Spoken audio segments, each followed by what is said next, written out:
Hello, I'm Scott Soshnick. And I'm Eben Novi-Williams, and this is Two Different Kinds of Innings and Batters, sports business podcast, the Sporticast. All right, I'm going to tell on you. You are in one room, I'm in the other, and you send me a link. I click on it, it connects us to our recording platform.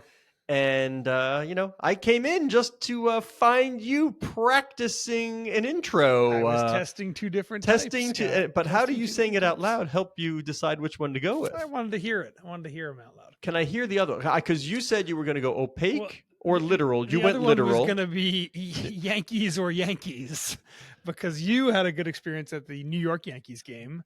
I am now the world's foremost expert in cricket, and on live cricket in a temporary venue on Long Island. So, do you want to start with you? Turns out America's taking over cricket. Yeah, let's start there because the Yankees are while it was a special series, it's still just one of 81 games at Yankee Stadium. Let's start with you. If for people who don't know, the Cricket World Cup is taking place in the United States. One of those places is Nassau County, Eisenhower Park on Long Island. I used to play soccer there growing up, also near where the New York Islanders used to train and formerly play at the Nassau Coliseum. You went out on Sunday to check it out. Check out what is a 35,000 seat temporary venue. Mm-hmm. Give me your overall thoughts, and you can drill down, but just give me the overall impression of India, Pakistan, great rivalry. You obviously know nothing about the intricacies of cricket, so now I'm an expert, Scott. Now you are, but going in, you didn't know much, which was quite apparent to those seated near you. Yeah. Overall impression of an event of that magnitude. Did it live up to everything you hoped for? Yeah, the event was a total trip. Part of it, half of it was very familiar because I've been to many big sporting events with tens of thousands of screaming and avid fans. And cricket has a lot of the hallmarks of every other sport that you go see live. And then another part of it was just culturally totally foreign to me. I did not know much about the actual gameplay. I needed a lot of explanation from friends at home. Shout out to Vikram and shout out to Sam. And also from people sitting around us who knew very quickly. How patient were the people around you in explaining to the novice? It was very clear, I think, to some people sitting around us that my partner and I, did not know exactly what we were viewing. So there was a little bit of explanation there. The spectacle was great. You can see, and we talked about this with Brett Jones a few weeks ago, who's the CEO of the U.S. portion of the host committee. This is T20. It's a different version of cricket than the one that was being played 100 years ago. They really built this version specifically to make it a better viewing experience. It's shorter. This was the equivalent of the Major League Baseball pitch clock version. Essentially, yeah.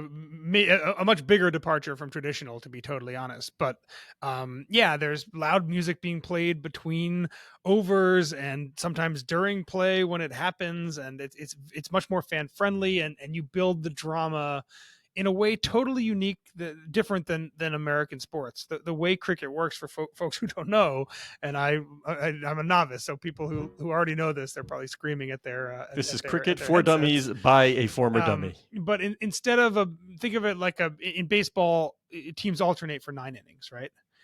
The way that T20 cricket works is that one team goes and bats its entire way first, and then the other team goes. So for the first half, you're just seeing one team rack up a ton of points. And then the whole drama in the second half is, can this second team catch up to the total number? And instead of, or unlike a lot of American sports where it's clear looking at the scoreboard who's winning, it's not clear looking at the scoreboard in cricket, right? Because for half the time, India's up 85-0, and then 95-0, then 115-0. Let me ask you this, though, Evan. Let me ask you this. Yeah.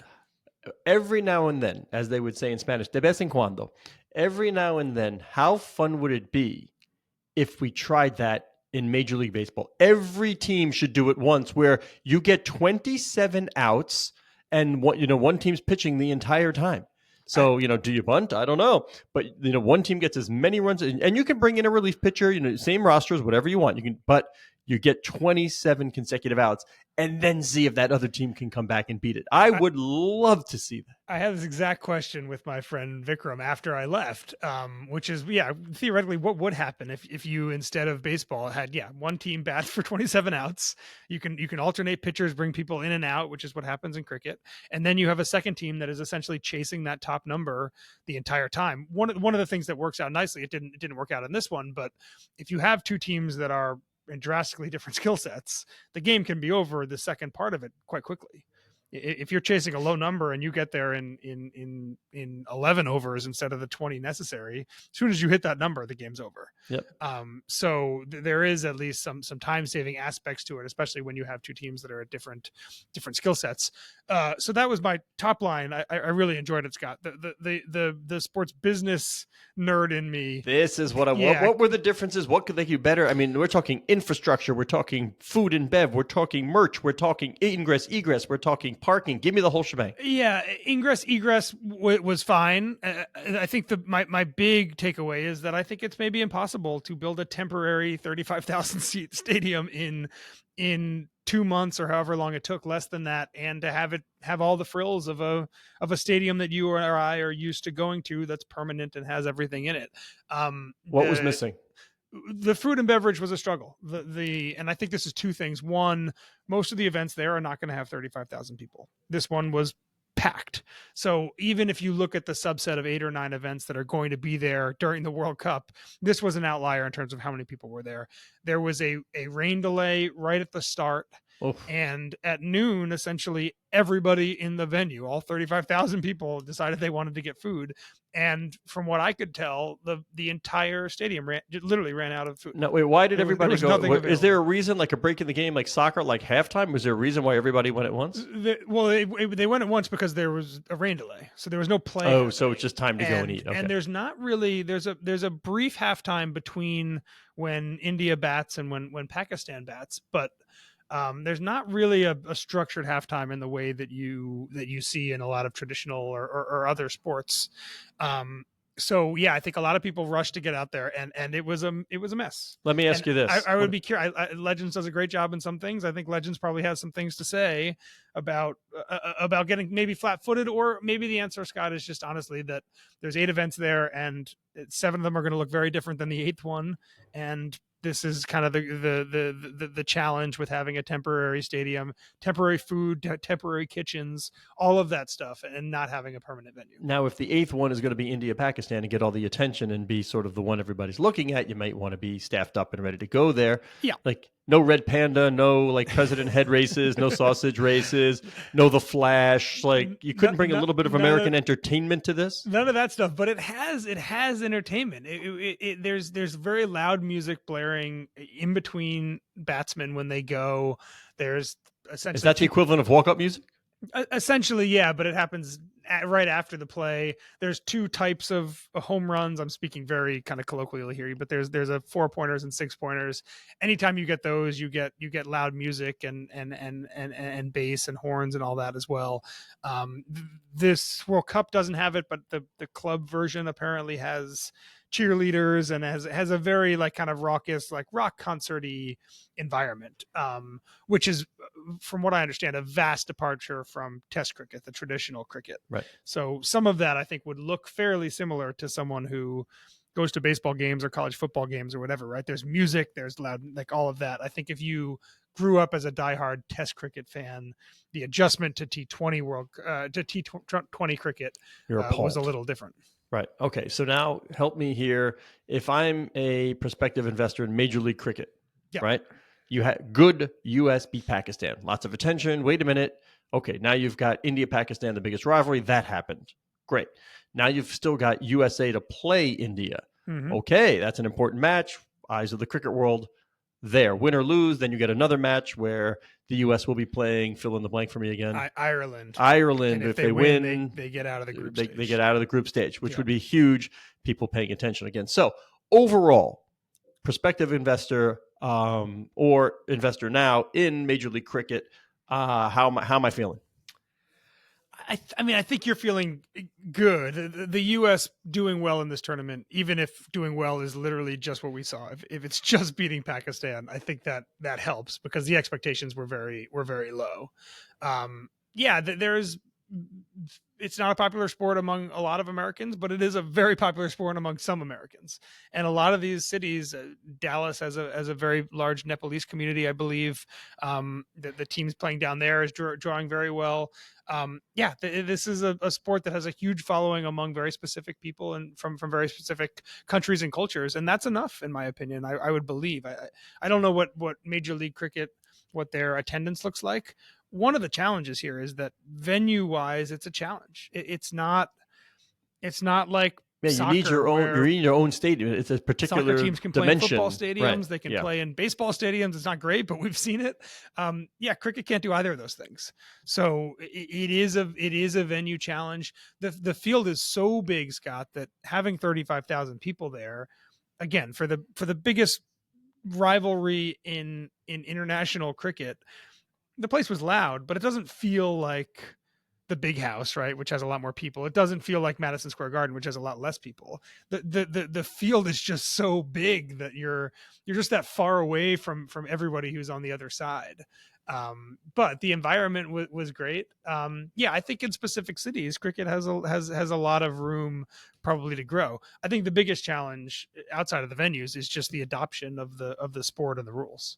It is not a sport that you pick up, and take rugby as a parable, right? A sport that's not incredibly popular here in the US, but I think a lot of NFL fans could pick up the basics of rugby a lot faster than even baseball fans would pick up kind of the nuances and basics of cricket. Right. So there's a learning curve aspect to it also, but I'm in. I'm down to. I'm definitely going to watch more. When you're going, what's your next game? I'll keep an eye on Wednesday while I'm working. I promise. I'll keep an eye on the U.S. India game just out of curiosity. Unfortunately, I believe all of the non-group stage games are down in the West Indies, the co-host for this World Cup. So I'm not going to get to go to any of the actual knockout stage games, but. I would definitely watch more now that I actually have a basic understanding of what's going on. That's for sure.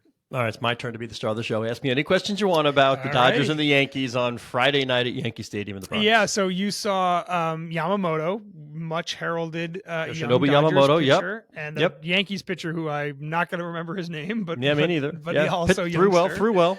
Scoreless through 10 innings, and you stayed the entire way, right? Stayed the entire time. Yep. I let it be known since we were taking the New Jersey Transit home. I looked at the schedule. Friday nights, it's 1 hour. I told my wife was ready to go anytime, but I told my son and his pal, guys, this was a 7:05 start. Our train home is 11:41, which means we need to be out of Yankee Stadium around 10:45 to be comfortably get there. So nowadays, that should be enough time to watch a game. Then we go extra innings. I'm like, here we go, because it was going to be hard to drag him out of there. But that's the way it went. We stayed the entire time. Atmosphere was wonderful. You had the Dodger fans starting to make some noise and the Yankee fans trying to drown them out. I'm going to say the cliche, but it was true just because of the play on the field. It felt like an October game. Like I say, the World Series game, it felt like an October game in that you were watching pretty good baseball. Although you did see like bad play at third, bad play by second baseman, drop the ball. You're like, what's going on here? But the pitching was really, really good. I think I am yet to go to a Major League Baseball game with the new pitch clock rules. Oh my God! What is your takeaway of how much or how little that has changed the fan? All right, experience? I'm torn on this one because I can never really understand why people are upset at getting more product. If you want to leave. I understand you want to be there for the end, so show up a little, show up a little late. But it's just entertainment, so. Do you not want more baseball? You can sit and play. It just takes a while. Yep. Okay. I get it. Well, there's dead plays. There's dead plays, right? Like there's dead space. Yeah. There's space to breathe. There's to converse. Take a breath, walk around. Yep. Absolutely. But I got to tell you now, in just keeping the action going, kudos to Rob Manfred. Like could have been done a while ago. It was so good. The pace was everything always had a clock, whether it's pitching change or visit to the mound, everything. And it just, I looked up and I was like, whoa. Like old school me would have been like, this is the second inning. And we were in the bottom of the fourth inning, and like less than an hour. I was like, oh my God, this is the way. This is good. I like this. Let's keep it moving. So I got to ask, focus group of one feel the same way? I guess he doesn't have as much experience with the pre pitch clock rules, but is he also liking the pace? They were enthralled with, we had pretty good seats.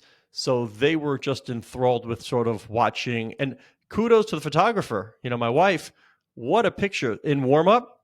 She's got, it really just clicked at the perfect time. She has Betts, Ohtani, and Freeman all warming up, and you had Betts swinging right-handed, and you could see the name on the back of his jersey. You had Ohtani swinging left-handed, like behind him, almost in a diagonal line, and you saw the name on the back of his jersey, and then you had Freddie Freeman sort of leaning on his bat, and you could see the name. It was a really good. I'll put it on Twitter since we're talking about it. It was a really, really good photo, and I just think they were so happy just to be near the players and sort of like check out exactly how big they were and to see the pitches up close and be like, wow, they're throwing hard and there's unbelievable movement on some of these pitches for kids who play baseball and think they're the best in the world. To watch the best really up close, it was really fun. One of the things that I've heard from a number of people who go to baseball games now is that it's like a challenge to get concessions because you could end up missing entire innings, multiple innings. You need a strategy. How fast the game is now, which I think is so funny because it's part of the complaint, right? Was that like the things drag out too long. Now people are almost, in some ways, I've heard complaints about the opposite, that if you leave your seat, you're missing too much. Well, that's where technology comes from, right? Let order in your seat the entire time. That's what stadiums are going to be in the future. I'll sit here. I have a QR code on the armrest or whatever, or you have somebody going up and down, and just bring it to me. Yeah. Right. People want that. By the way, at no extra charge, not a premium. That will just sort of be your basic service in stadiums. Because if I do, as you said, if I need to go get food and then go to the bathroom, I've missed 3 innings. Not going to surprise you, but the order at your seat function not available at the temporary 35,000 seat cricket stadium in Long Island. Tell me your online story though, because you did tell it earlier, but tell everybody that what was everybody was waiting for, what you sort of were like, well, I think if I could cut the line, folks, everything's okay. When I say ran out of food, one thing they actually did not run out of is hot dogs, which obviously not surprising given the way that most of the Indian and Pakistani folks who were there were eating. But yeah, I ended up in a 45-minute food line where almost all the people in front of me were looking to buy vegetable samosas, and they were out of them. They were like legit, there were none of them. And they were frantically trying to make more either in the back or bringing them in from somewhere else. And the entire line was waiting for each person to get their samosas filled before we moved up. And it was excruciating for me. And when I got close enough, I could see the stack of hot dogs in the back. To see and in my head, smell it, and not eat it. I could just walk to the front while we're waiting on the next order, and I could just grab these 2 hot dogs and leave. But obviously, I did not do that.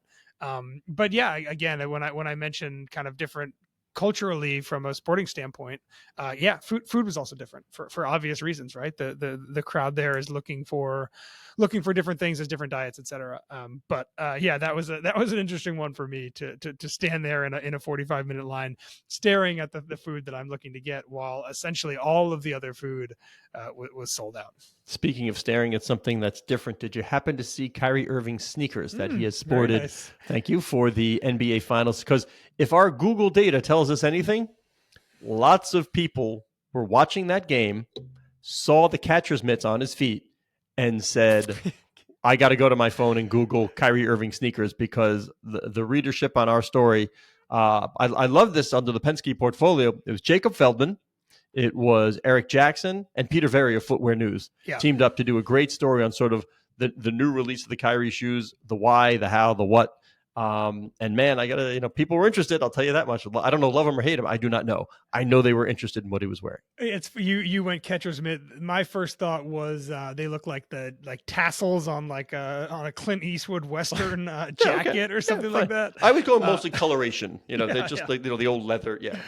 It also made me think that the hockey team I play on, one of my teammates, shout out to Jordan D, wore essentially like casual work sneakers once to a hockey game because he didn't have sneakers on him, so they were like leather shoes, and we thought it was so funny that he was wearing shoes that he could like legitimately wear to work. So now Jordan and Vikram. Anybody else you want to shout out to while you're taking your own time here? Go ahead. I don't know. Let me think. There'll be others, I think. Yeah, we'll just sprinkle them around.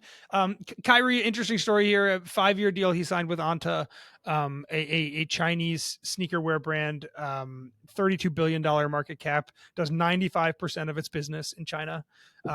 It did also kind of make me think, and it's not quite the same, but just to go back to cricket for a second, a lot of the cricket teams are sponsored by companies that are almost exclusively doing business in India and Pakistan, right? That is the audience is there. And as a result, whether it's the US team or the Ireland team or the India or the Pakistan team, that's where money gets spent. And it's somehow, clear some way, that Mukesh Ambani is getting even richer off of it. That's what I'm guessing.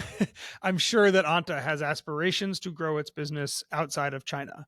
But because the NBA is so valuable in China, you can sponsor somebody who is competing in the US and playing in hours that are not great for most of China and still get a lot of ROI bang for your buck on the ground in China because of it.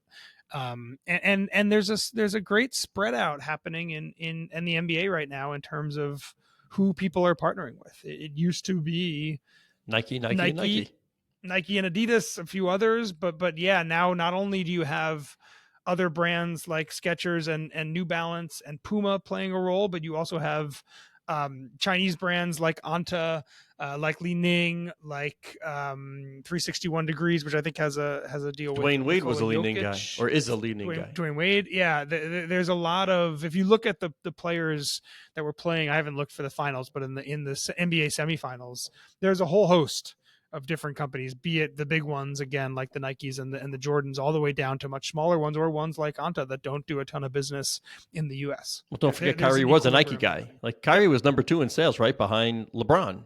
Is that right? I believe it was the second most popular sneaker besides LeBron. But then there was the controversy of what he retweeted, like an anti-Semitic film, something or other, and he's they parted ways with him. But clearly, that's not stopping the interest now. With he's got a great platform. The NBA Finals is a wonderful platform. He's going to debut a sneaker. And by the way, you and I were joking. A couple of his teammates wore the shoes as well. And we were wondering, sort of, what's the financial relationship there? Is he pay them? Is Anta paying them? How'd that happen? I need answers. I need someone to go into a locker room and ask that question. And can I do one PSA, if I may? Please. PSA. Yeah. Because this is still happening. I mean, journalists always know this when there's one name that's spelled weirdly. Just get it right. Dwayne Wade is Dwyane. I don't want to see Dwayne anymore. I can say it's spelled wrong, but it's spelled right, if you know what I mean. Dwyane. Dwayne Wade. Thank you. The way your brain works sometimes is that's the only thing I was because I still see it wrong in so many Dwayne places. Wade, and for the next 2 minutes, your brain was just spinning the numbers. Absolutely, because you see it all the time, and I'm like, guys, in our game, we all have these folks that like we made a mistake years ago, but it's like the one you don't make when there's one Ellen Michelle or something like that. Mine you was just LaDainian don't forget. Tomlinson. Yeah, there you go. Like you just get it. You get it down. But for me to still see Dwayne Wade spelled incorrectly is puzzling. He's been around a very long time. Just get it. Dwayne is wrong, but right. That's it. Dwyane. Dwayne Wade. That's what I got for you. Sorry, that's what was bothering me. Very nice. Okay, let's change topics here real Leonsis, quick. Leonsis. Leonsis. Really interesting deal in the NHL. I love this story. I love this story. For folks out there who have used it, or if anyone's familiar with CapFriendly, it's a website that just tracks NHL team salary cap, individual player, contract status, what money is owed, who has what room. You can make fake trades and see if it works for both teams. It's a website that is used very heavily by NHL fans, also by media members, Scott, and also by those lazy group, bastards. Which is the teams. Dwyane. The third group, which is the teams themselves. A lot of teams have contracts with CapFriendly to use their API. A lot of them are using the tools, the functions, the data. Apparently the group has been on the market for a little while. I was told that the founders were interested in getting back into hockey on the team side, and Ted Leonsis, owner of the Washington Capitals, reached an agreement recently to buy the website, And buy take it the private. technology, the Put it behind data. the curtain. Yeah, it's going to weave it into the Capitals But hockey this ops isn't department. proprietary stuff. Like how damaging is it going to be for other teams that are so used to using it? Can they aggregate it themselves? So this is the challenge, I think, and it's shocking to me. It might surprise you as well. The tool that you or I would use if we were like, I wonder What if some NHL GM is using. Can the as Islanders well. sign Austin Matthews? Let's see. Should I give? Is literally the same tool that and data set that a lot of NHL teams are using to power their own calculations about their own cap, their rivals' cap, individual players, etc. So Ted is buying this, as you said. He's going to bring it into his own hockey operations. He's going to use some of the employees. The public-facing part of the website is going to go dark essentially in about a month or so, and it's addition by subtraction in some ways also, right? He's not only adding to his arsenal hockey ops wise, he's also taking a chip off the table. I had an idea, Eben. I had an idea for a lot of other teams. He should have stealthily acquired this thing. What's the name? CapFriendly again? CapFriendly. And then had a massive disinformation campaign. All the numbers they were wrong. Just tweak the numbers. Just tweak the numbers and have all the other teams screwing up the books for years. That's what I would have done. That's next level thinking. I think what made this very difficult, and I think maybe why this news came out probably earlier than Ted or the Capitals wanted, is that because a lot of these teams had contracts with CapFriendly, they needed to inform a lot of these teams, hey, by the way, your contract's going to be terminated at some point. You're paying in the next month or two. And I know those emails or those letters did go out. So at least around the NHL, there was teams that suddenly realized, we're losing access to this at some point soon. Now, question for you again. I'm going to jump in again. A team was buying it. What if Ted formed a NUCO and called it whatever? How many clubs would have done the homework to realize who was behind the NUCO? Like, is it incumbent upon Ted to be like, by the way, just so you know, Monrovia Golden Limited is a unit of Monumental Sports and Entertainment. Yeah, like, just suddenly make everybody wonder. Which my guess is the world is too chatty for that, right? I think as you and I benefit from. People, you know me, I just like the fun of trying. I like the fun of somebody trying. Yeah, totally, without question. And yeah, it will be interesting to see if teams suddenly decide we need to build this ourselves and have it proprietary, or there's other websites that do roughly similar things. From what I've been told, no one's been as good at it as CapFriendly. If everybody just migrates to using a different website that is also doing this publicly. But again, just to, I think the most interesting thing in this to me, a lot of sports teams are just not, and Ted is on the cutting edge of a lot of these things, right? He's doing things that a lot of sports teams I think are also not doing. But we're still in an age where a public facing tool like this that fans and media members use is also the most advanced, most available, easiest, least resistance way for the teams themselves to crunch a lot of the same numbers or more advanced versions of it. I know what Ted's paying attention to through his Revolution growth. Let's make sure everybody knows that he at the same time is investing in Sweet Green and Sport Radar. So he's got data in sports betting and healthy salads. Yeah, there you go. So Ted's on top of what's in the zeitgeist. That's what I can tell you. Yeah. Speaking of someone who's on top of, how about Mark Atanasio, Milwaukee Brewers owner, looking to buy a 25% stake in the Portuguese soccer team? And if I said name a Portuguese soccer team, I think 99 out of 100 would say Benfica, right? Only one of two. Porto, but Benfica is the one you're going to say. Valuable club, part owner of Norwich City right now. This pipeline into soccer it's just a fire hose right now. Yeah, and this was an interesting deal because it economics work out a little bit differently. So Benfica is the most valuable. It's in Lisbon, the most valuable team in Portugal, because they are a giant in a less talented league. They are essentially in the Champions League every year, right? They not guaranteed, but they've got a really good slot in. Whereas a team like Chelsea, as we've seen, can spend way more than Benfica, not guaranteeing itself a spot in the Champions League with nearly as much frequency. Sorry, Benfica also has, from what I understand, a very good youth academy and development system. and they quite profitably sell players to bigger teams consistently. Good business model when you're selling off players. Yeah, exactly. Which makes Benfica actually an interesting investment property, because you have the profitable business part of the academy, but you also have the pipeline directly into the most visible, richest games on the European club calendar, which is the Champions League. So why doesn't some well-capitalized, American other sports team conglomerate owner come in and buy some lower tier or lesser performing Portuguese team and get itself into that status? In some ways, I think the Qatari investment in PSG was kind of this, right? Okay. Which was a good league, has a lot of Champions League berths, and if we spend enough money, we are going to guarantee our spot into every Champions League, which is essentially what PSG has done under Qatar. Portugal is just a slightly different animal. The difference here is that I don't think, and I could be wrong, but I don't think Benfica thinks of its competitors as Manchester City, Real Madrid. I think they think of their competitors as the good tier slightly below it. And in a good year, can they advance well in the Champions League? Absolutely.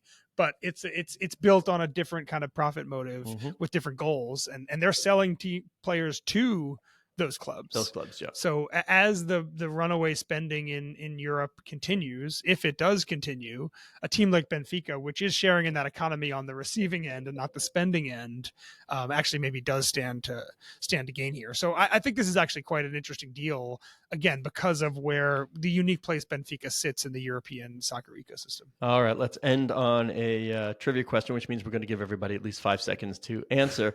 ATP, WTA, all of it. Who is sitting atop the prize money leaderboard right now? Men and women, lump them in. Like, I would have knee-jerked Alcaraz. I would have. Turns out he's fourth. Yep. Okay. So would you have guessed it right? I would. I not if I hadn't seen the answer. If we who would you have said? I mean, I probably would have said Alcaraz also. Okay. Djokovic just hasn't played enough, right? Right. Well, we knew he didn't play a whole bunch, right? And Zverev's sneaky because he's been good in the Grand Slams. But the answer, Zverev is third, right? The answer, Sinner second. Sinner's two. Yeah. Sabalenka fifth. Number one on your list is Iga Swiatek, which is notable, obviously, in that there's not pay equity in women's and men's tennis right now. There is at the Grand Slam level, but once you get into the other tournaments, men get significantly more than women. The fact that a woman is at least right now, there's a lot of tennis left in the calendar, but at least in the middle of June has earned more than any other man on tour is notable. It hasn't happened in more than 2 decades, Scott. 2003 was the last time. Who's that? Kim Clijsters. Kim Clijsters outdrew Roger Federer in 2003. Did you see any of Federer's speech at Dartmouth, by the way? I didn't see any of Federer's speech at Dartmouth. Yeah, he did the commencement speech at Dartmouth. Oh, interesting. I'm going to show it to the focus group of one because the part I want him to focus on is Roger saying the great ones have the ability, like the point that just screwed up, whatever, it's over. That kind of energy, looking back, is wasted energy. The great ones have the ability to keep anything focused moving forward. With this point, the next point, the next point. Forget about that last point. If you can't do it, you'll never be a great one. I like that. Just to close the book on the women's versus men's pay thing, for a while, as you know, and most of our listeners know, men's tennis was so concentrated by the big three. And as a result, you had Roger and Rafa and Novak who were hoovering up a lot of the money. So not only were men getting paid more, but there was a higher concentration on the men's tour. We're maybe, hopefully, it would be great for fans, I think, shifting into this era of a lot of parity on the men's tour, where Zverev and Alcaraz and Sinner and pick your other guys are all kind of at the same level and beating each other fairly consistently. And then on the women's side, you have players like Sabalenka and Iga who are maybe not quite at the level of concentration that we saw with peak Novak or peak Rafa, but getting fairly close. So even though the pay is not equally distributed across all the tournaments, you do have higher concentration, it seems like, in the women's game, which for so long was a much more volatile sport from an expectation standpoint. So some interesting multiple trends happening there, but it would be great. It would be cool to see if Iga can hold on to that and end the year as the top earning tennis player in the world, men or women. All right. And why is Roger Federer delivering the commencement just at Dartmouth, you asked? Did you ask that? I did not. Do you wonder why? I have none of his kids go to Dartmouth. They're too young. Yeah. Is the president of Dartmouth Swiss? No. Well, I shouldn't there- say no. is I there don't an- know, but that's not why. I mean, Is there an he or obvious- is she there an may obvious very well answer? be Swiss, but I don't know. No. Yes, there is a tangible tie here. Roger Federer's agent is Tony Godsick, Okay. and his daughter Isabella is member of the class of 2024. There you go. Okay. There you go. So I was thinking the right way, just not in the right family. yes, exactly. It had something to do with friends and family. Yeah. Alrighty. We will Close meet it up. next time after USA probably loses by a lot to India in the cricket match, but I will be talking about it, I promise. It'll be He is how many hitters is India going to send to the bowler? Not bowlers. How many? What do they call them? Batsmen. How many batsmen? How many batsmen is India going to send up before they eclipse the United States? Well, it's score? going to if the US goes first, it will be Yeah, that's interesting what I'm to hoping see for. what they have to defend and how quickly India gets to it. But who knows? In Maybe we'll be seeing in another 49 minutes. historic Get your samosas upset. early. Get We will your be talking about samosas it. here.